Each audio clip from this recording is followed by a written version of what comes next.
Hello and welcome to code with Cherry. आज से हम बेसिकली स्टार्ट कर रहे हैं एक नई practical series ASP.NET core web API पे, राइट। ये सीरीज़ स्पेशली उन लोगों के लिए है जो बैकएंड डेवलपमेंट सीखना चाहते हैं, यानी ASP.NET कोर वेब API क्या होती हैं, किस तरह से काम करते हैं, ये सारी चीज़ें हम समझेंगे। बेसिकली दोस्तों, जब आप कोई मोबाइल ऐप या वेबसाइट यूज़ करते हो, जैसे फूड डिलीवरी या ऑनलाइन बैंकिंग, तो उसका बैकएंड कहीं ना कहीं मोस्टली किसी न किसी वेब एपीआई ही से कनेक्टेड होता है। वेब एपीआई का काम होता है कि वो डेटा प्रोवाइड करे आपसे, यानी डेटा रिसीव करे, डेटा सेंड करे, और ये मोस्टली जेसन या एक्सएमएल फॉर्मेट में यूज़ होता है, लेकिन मोस्टली जेसन। नाउ दोस्तों, डॉट नेट की दुनिया में हम ASP.NET कोर वेब एपीआई का यूज़ करते हैं रोबस्ट और स्केलेबल एपीआईज़ बनाने के लिए। ये एक बहुत पावरफुल एपीआईज़ होती हैं अगर हम सही से इस फ्रेमवर्क को समझें तो इस सीरीज़ में दोस्तों हम बहुत सारी चीज़ें सीखने वाले हैं, यानी प्रोजेक्ट का सेटअप, कॉन्फ़िगरेशन, कंट्रोलर्स, राउट, थोड़े बहुत क्रड, models, DTO, middleware, authentication, JWT और बहुत कुछ। और हर वीडियो में हम स्टेप बाय स्टेप सब कुछ एक्सप्लेन करेंगे, वो भी नेटिव लैंग्वेज में, ईजी वे में।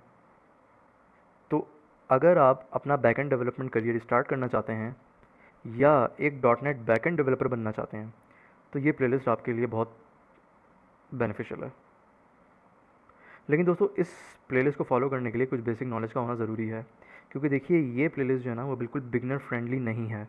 आपको थोड़ी बहुत नॉलेज चीज़ों के बारे में होनी चाहिए, यानी ASP.NET कोर क्या होता है उसकी बेसिक नॉलेज पता होनी चाहिए, एंटिटी फ्रेमवर्क पता होना चाहिए, थोड़ा थोड़ा सा मिडिल वेयर, राउटिंग, कुछ ये चीज़ें पता होनी चाहिए। C# प्रोग्रामिंग पता होनी चाहिए, क्योंकि हम इस API में जो लैंग्वेज यूज़ करेंगे वो C# होगी। जेसन पता होना चाहिए, क्योंकि हम डेटा फॉर्मेट जो यूज़ करेंगे डेटा सेंड और रिसीव करने के लिए वो जेसन फॉर्मेट है। थोड़ी बहुत जावास्क्रिप्ट की नॉलेज होनी चाहिए, SQL की, MS SQL की नॉलेज होनी चाहिए। तो अगर आपको इन चीज़ों की नॉलेज है तो आप इस प्लेलिस्ट को आसानी फॉलो कर सकते हैं। Now let's get started.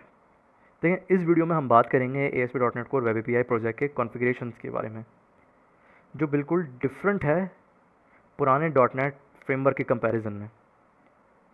तो इसमें हम सीखेंगे कॉन्फ़िगरेशन किस तरह काम करती है डॉट नेट कोर में, लॉन्च सेटिंग्स डॉट जेसन क्या होती है, और कैसे हम अपना पहला वेब एपीआई प्रोजेक्ट बनाएंगे डॉट नेट में। देखिए, डॉट नेट कोर एक बिल्ट इन कॉन्फ़िगरेशन फ्रेमवर्क के साथ आता है जो ज़्यादा पावरफुल, फ्लेक्सिबल और मॉडर्न है। इसका फ़ायदा ये है कि हम मल्टीपल सोर्सेज से कॉन्फ़िगरेशन लोड कर सकते हैं। जैसे आप देखेंगे इसमें बहुत सारी चीज़ें होंगी, जैसे ऐप सेटिंग्स डॉट जेसन एक चीज़ है, लॉन्च सेटिंग्स एक चीज़ है, एनवायरनमेंट एक चीज़ है, कमांड लाइन एक चीज़ है, डेटाबेसेस एक चीज़ है, राइट। इन सारी चीज़ों से हम अपना सोर्सेज, डेटा, ये सारी चीज़ें लोड कर सकते हैं। तो अब हम स्टार्ट करते हैं अपना फर्स्ट प्रोजेक्ट। तो उसके लिए आप विजुअल स्टूडियो 2022 आपके पास होना चाहिए, और इसको आप ओपन कर लीजिए, राइट। तो आपके पास ऐसी एक स्क्रीन आ रही होगी, तो यहाँ पर आप कर लीजिए क्रिएट न्यू प्रोजेक्ट। तो दोस्तों, ऐसी एक स्क्रीन आपके सामने आ जाएगी। तो आपने सर्च करना है APIs, यहाँ सर्च कर लीजिए API। तो देखिए, ये फर्स्ट ऑप्शन ही हमारे लिए सफिशिएंट है, ASP.NET कोर वेब API, जिसमें C# और बहुत सारे ऑपरेटिंग सिस्टम्स, क्लाउड, ये सारी चीज़ अवेलेबल हैं। तो आप इसको सेलेक्ट कीजिए, नेक्स्ट करें, अपने प्रोजेक्ट का कुछ नाम दे दें, एक पाथ सेट कर दीजिए इसमें। दोस्तों, मैं इसका फ़िलहाल अभी टेस्टिंग के लिए यही डिफ़ॉल्ट नेम छोड़ देता हूँ, वेब एप्लीकेशन 1। नेक्स्ट पे क्लिक कर लीजिए, अपना लेटेस्ट .NET वर्जन चूज़ कर लीजिए, और ओपन API सपोर्ट को अनचेक कर दीजिए, बाकी सारी चीज़ें एज इट इज़ रहने दीजिए, और यूज़ कंट्रोलर को चेक कर लीजिए। जैसे मैंने किया है ऐसे ही आप करेंगे सारी चीज़ें, ठीक है। ये कंटेनर सपोर्ट, ये ओपन API, हम स्वैगर वगैरह, ये चीज़ें हम इसमें बाद में इनेबल कर देंगे। और do not use top level statements को भी अनचेक कर दीजिए, मुझे मेन मेथड यूज़ नहीं करना, और क्रिएट के बटन पे क्लिक कर लीजिए।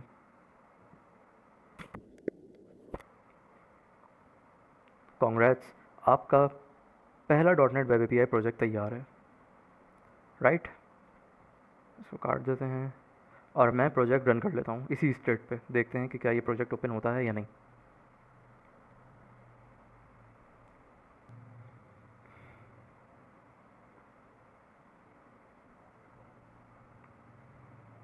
तो दोस्तों हमारा प्रोजेक्ट रन हो गया है जैसा कि आप देख सकते हैं, लेकिन देखिए ऐसा लग रहा है जैसे कोई चीज़ ओपन नहीं हुई, ना कोई ब्राउज़र ना कुछ।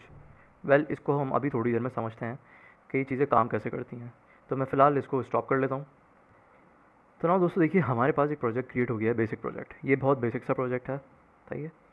इसमें हमारे पास एक वेब एप्लीकेशन एक फ़ाइल है।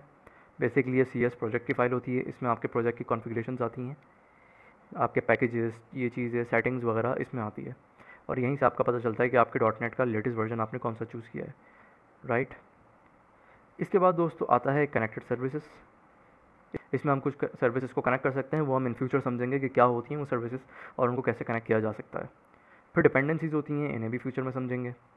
एक प्रॉपर्टीज़ का फ़ोल्डर है दोस्तों, एक कंट्रोलर्स का फ़ोल्डर है, ऐप सेटिंग्स .json की फ़ाइल है, program.cs की फ़ाइल है, और वेदर फोरकास्ट की फ़ाइल है, और एक ये वेब एप्लीकेशन 1.htp। ये दोस्तों बेसिकली तो API टेस्टिंग्स वगैरह के लिए होता है, तो इसको हम मोस्टली इतना यूज़ नहीं करेंगे। तो बेसिकली हम ओपन कर लेते हैं program.cs। देखिए हमारे पास मेन मेथड नहीं आया क्योंकि हमने टॉप लेवल स्टेटमेंट वाले चेक बॉक्स को अनचेक रखा था, क्योंकि हमें मेन मेथड नहीं चाहिए था। इसमें बाय डिफ़ॉल्ट बिल्ट इन कुछ एक कोड आ रहा है, जिसमें एक बिल्डर आ रहा है, बिल्डर सर्विसेज आ रही हैं, जिसमें आपके कंट्रोलर्स रजिस्टर हो रहे हैं और बिल्ड हो रही है आपकी एप्लीकेशन, और ये उसके बाद मिडलवेयर पाइपलाइन स्टार्ट हो रही है। ये बहुत सारी चीज़ें हम समझेंगे कि क्या होती हैं, ये चीज़ें कैसे काम करती हैं, right. Now for the time being हम आते हैं पहले इस प्रॉपर्टीज़ फोल्डर में। देखिए इसमें एक फ़ाइल रखी है launchsettings.json। मैं इसको ओपन कर लेता हूँ। तो देखिए इसमें बाय डिफ़ॉल्ट कुछ एक कोड आ रहा है, आप देख सकते हैं। launchsettings.json फाइल का पर्पस आपकी ऐप को रन करना होता है। ये बेसिकली आपकी ऐप को रन करने के लिए बनाई गई है, और ये डेवलपमेंट इन्वायरमेंट में होती है, ये प्रोडक्शन इन्वायरमेंट के लिए नहीं होती। जब आप अपनी एप्लीकेशन डिप्लॉय करेंगे वहाँ ये फ़ाइल यूज़ नहीं होती, ये सिर्फ आपके डेवलपमेंट इन्वायरमेंट में के लिए है ये फ़ाइल, बस।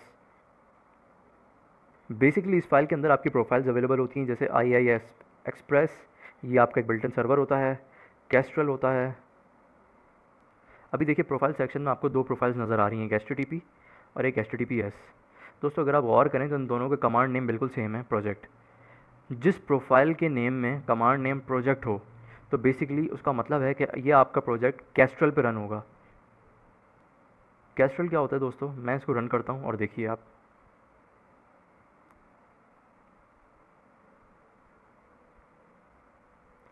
नोट कीजिए आपके पास ये कंसोल स्क्रीन आ गई, जिसमें आपके इस पोर्ट पे चीज़ें चल रही हैं, राइट।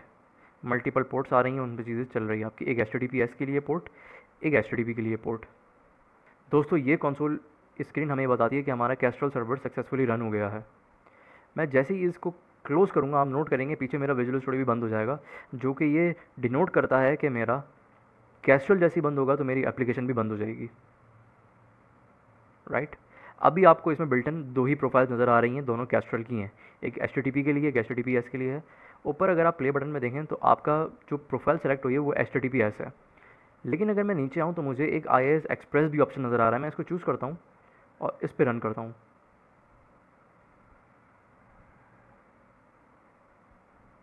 तो अब आप नोट करेंगे कि मेरे पास एक और बाय डिफ़ॉल्ट ऑटोमेटिकली एक और प्रोफाइल जनरेट हो गई है IIS एक्सप्रेस के लिए,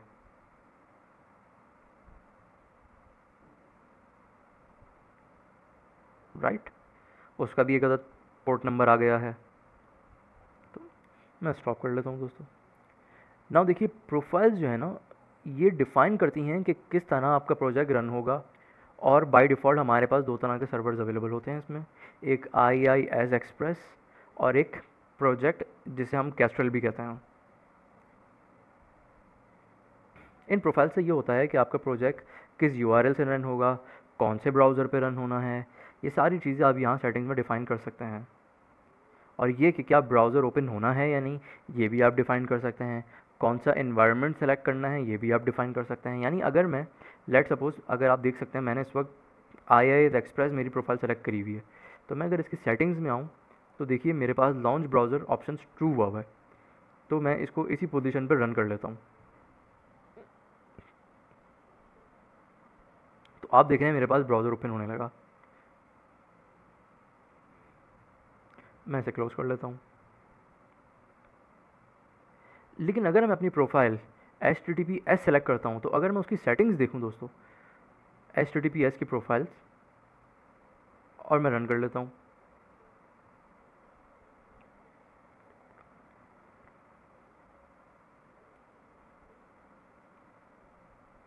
तो मेरी HTTPS की प्रोफाइल पे दोस्तों आप नोट कर सकते हैं कि उस पर लॉन्च ब्राउज़र नामी कोई कमांड चीज़ ही नहीं है, वो सेटिंग नहीं है, तो मेरा ब्राउज़र बेसिकली ओपन हो नहीं रहा है।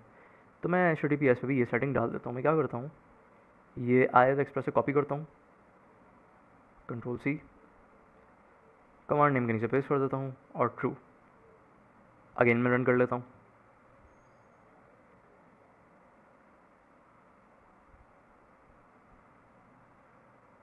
तो आप देख रहे हैं मेरा HTTPS से भी अब ब्राउज़र ओपन होने लगा।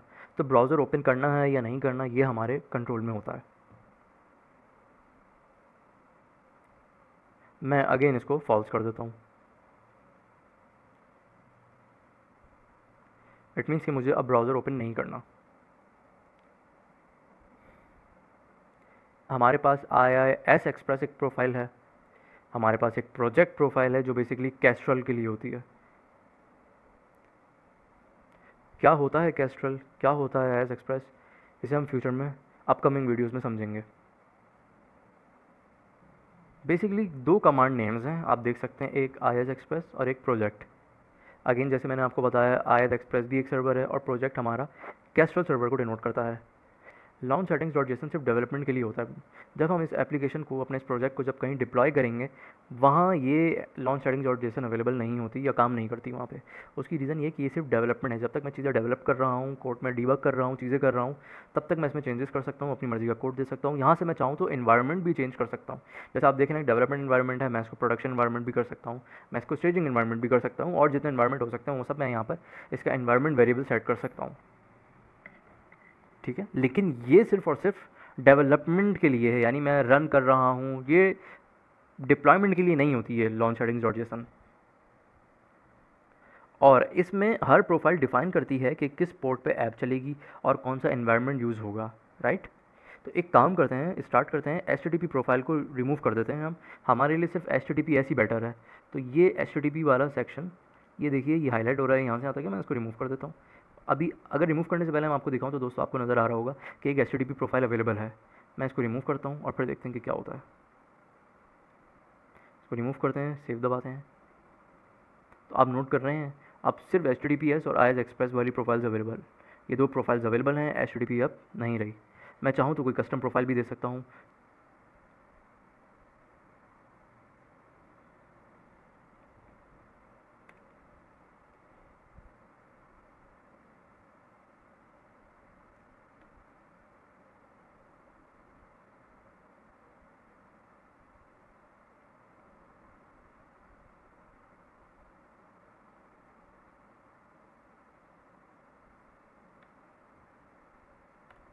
और इसको HTTP पे रन कर लेते हैं, उसके हिसाब से इसकी पोर्ट कर देते हैं 5009। अब आप नोट कर रहे हैं मेरी एक प्रोफाइल आ गई है।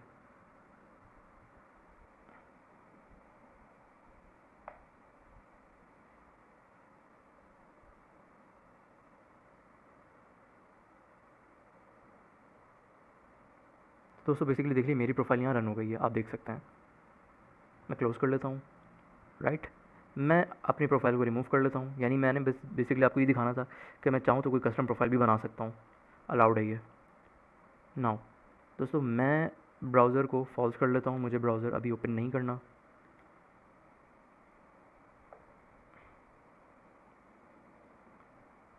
ऐसा इसलिए कर रहे हैं क्योंकि हम ब्राउज़र यूज़ नहीं करेंगे, हम पोस्टमैन यूज़ करेंगे API टेस्ट करने के लिए स्टार्टिंग में।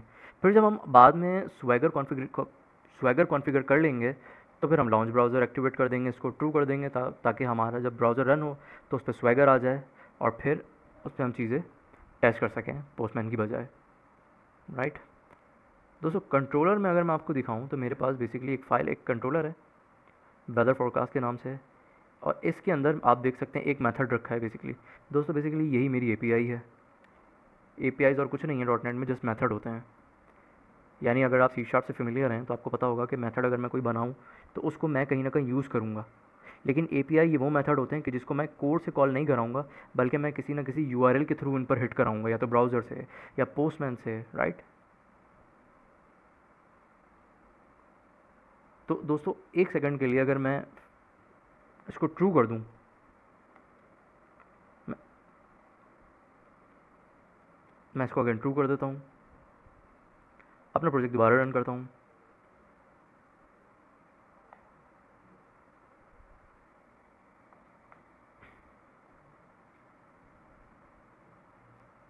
ये मेरा ब्राउज़र ओपन हो गया है। मैं आता हूँ दोबारा अपने वेदर फोरकास्ट कंट्रोलर में और इस गेट पे एक ब्रेक पॉइंट लगा लेता हूँ। अब तरीका ये है इस एक्शन मेथड को हिट कराने का कि कंट्रोलर का जो नाम है बेसिकली, इसके साथ आप नोट कर सकते हैं कंट्रोलर वर्ड सफिक्स हुआ हुआ है। तो मैं इसको छोड़ के बाकी इसका जो भी नाम है क्लास का वो कॉपी कर लूँगा, ब्राउज़र पे आऊँगा, स्लैश पेस्ट कर दूँगा और इंटर करूँगा। तो दोस्तों आप नोट कर रहे हैं मेरा ये ऑटोमेटिकली कॉल हो गया है, और अब मैं कंटिन्यू करूँगा तो ये मुझे एक रिज़ल्ट दे देगा। इसको प्रिटी कर लेते हैं तो आप देख सकते हैं एक जैसे रिज़ल्ट आने लगा मेरे पास। तो यानी इस गेट एक्शन मेथड तक हिट करने के लिए मुझे क्या करना पड़ा, अपने यूआरएल जो मेरे प्रोजेक्ट का यूआरएल है उसमें कंट्रोलर का नाम मुझे अपेंड करना पड़ा, और एंटर प्रेस किया तो मैं अपने उस एपीआई पे हिट कर गया जिसने मुझे ये डेटा रिटर्न किया है जेसन फॉर्मेट पे। अगर तो ये मुझे डिफ़ॉल्ट करना है, कि डिफ़ॉल्ट का मतलब क्या हुआ आप नोट कीजिएगा। मैं अगेन रन करता हूँ,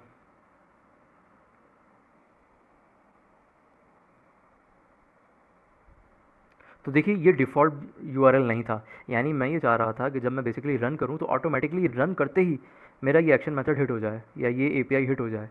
ये हुआ नहीं। इसको हिट कराने के लिए मुझे मैनुअली ये वेदर फोरकास्ट मेंशन करना पड़ा यहाँ, और अगेन ये हिट हो गया।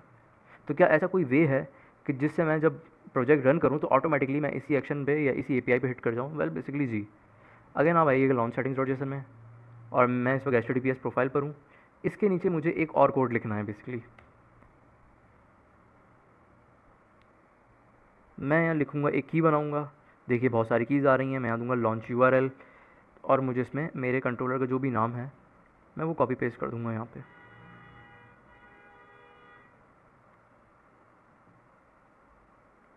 पेस्ट, अगेन रन कर लेता हूँ।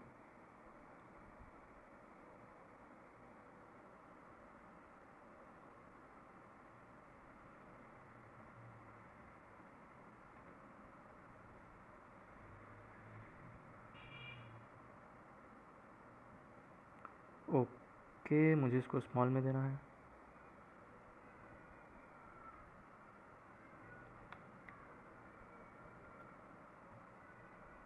अगेन रन कर लेते हैं।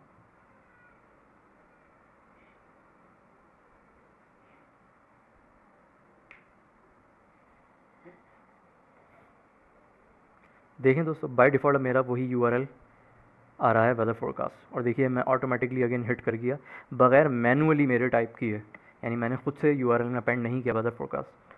अब रन होते ही मेरा ये यूआरएल वेदर फोरकास्ट ऑटोमेटिकली मेरे डोमेन यूआरएल पे अपेंड हो रहा है। कंटिन्यू कर लेते हैं, अगेन रिजल्ट आ जाएगा। इसको प्रिटी कर लेते हैं और ये चलने लगा। लॉन्च यूआरएल अगर ना दें तो सिर्फ डिफ़ॉल्ट पोर्ट ओपन होगा। अगर लॉन्च यूआरएल में कुछ दे दें तो वो डिफ़ॉल्ट पोर्ट के साथ अपेंड होता है और फिर ब्राउज़र ओपन होता है। तो आप ऐप को रन कर रहे हैं तो आप नोट कर रहे हैं कि आपका डिफ़ॉल्ट ब्राउज़र ओपन हो रहा है और उसमें ये वेदर फोरकास्ट साथ अपेंड हो रहा है और इसकी एपीआई रिज़ल्ट दे रही है आपको। तो देखिए प्रोजेक्ट सक्सेसफुली चलने लगा। तो बेसिकली हमने इस वीडियो में देखा कॉन्फ़िगरेशन सिस्टम बेसिक ओवरव्यू क्या था, एक नया प्रोजेक्ट डॉटनेट कोर में कैसे क्रिएट करते हैं, लॉन्च सेटिंग डॉट जेसन थोड़ा बहुत कस्टमाइज़ कैसे करते हैं। इसको हम Aahista Aahista little bye little हम इसको एक्सप्लोर करेंगे लॉन्च सेटिंग्स डॉट जेसन को। लेकिन इतना समझ लीजिए ये सिर्फ डेवलपमेंट के लिए है। जब तक मैं कोड कर रहा हूँ, मैं चीज़ें टेस्ट कर रहा हूँ, उसके लिए है। जब मैं इसको प्रोडक्शन पे लेके जाऊँगा, डिप्लॉय करूँगा, वहाँ पर इसका कोई तो मिलते हैं नेक्स्ट वीडियो में।